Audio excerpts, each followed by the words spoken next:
Hi everyone, Caroline from Thought Farmer here.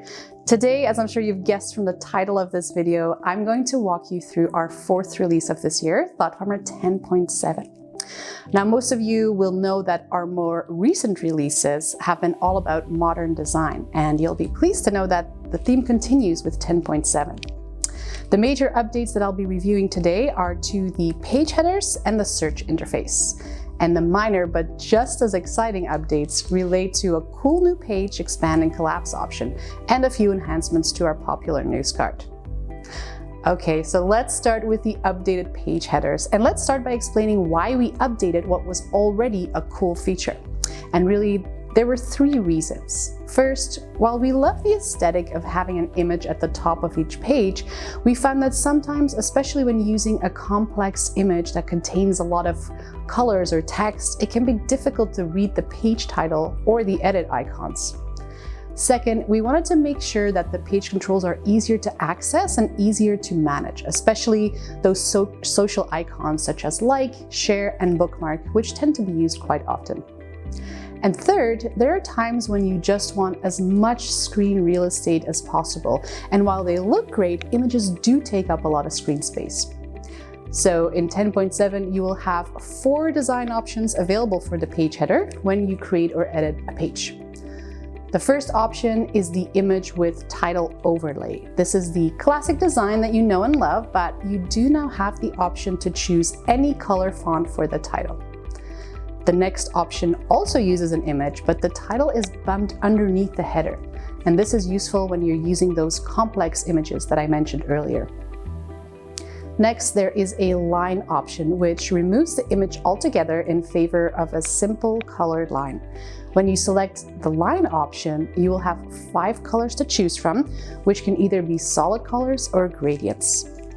Or with the final option, you can just choose nothing, because sometimes less is more. Okay, next up is the updated search interface as it appears in the app toolbar. In 10.7, we've made search more prominent with a search box right at the top screen. Once you start your search, you'll notice a few more changes. First, just clicking in the search box will display your 5 most recently viewed pages and your 3 most recent searches.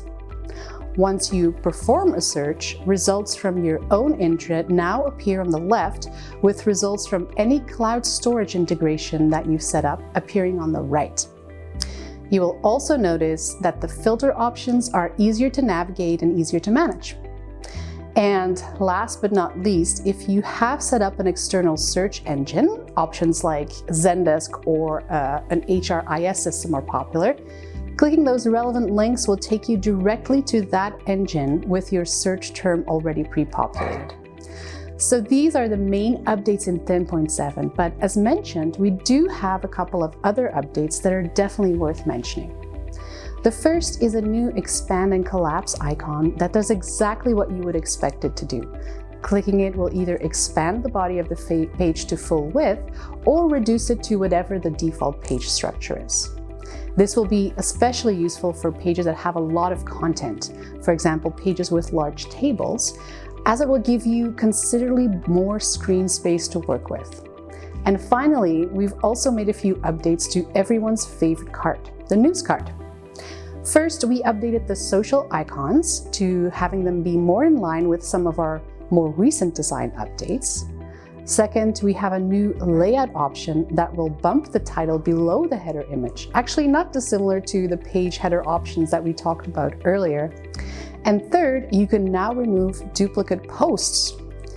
In a lot of cases, including on our own internet actually, intranets will be set up with the news in the carousel and news in the body. With this update, if news is already showing in your carousel, you can make sure that it isn't duplicated anywhere else on that page.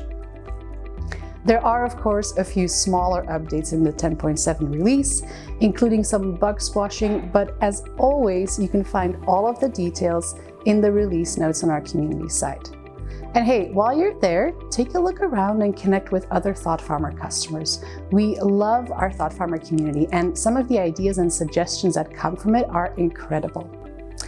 And as always, remember to subscribe to our monthly newsletter, which highlights our most exciting news and updates.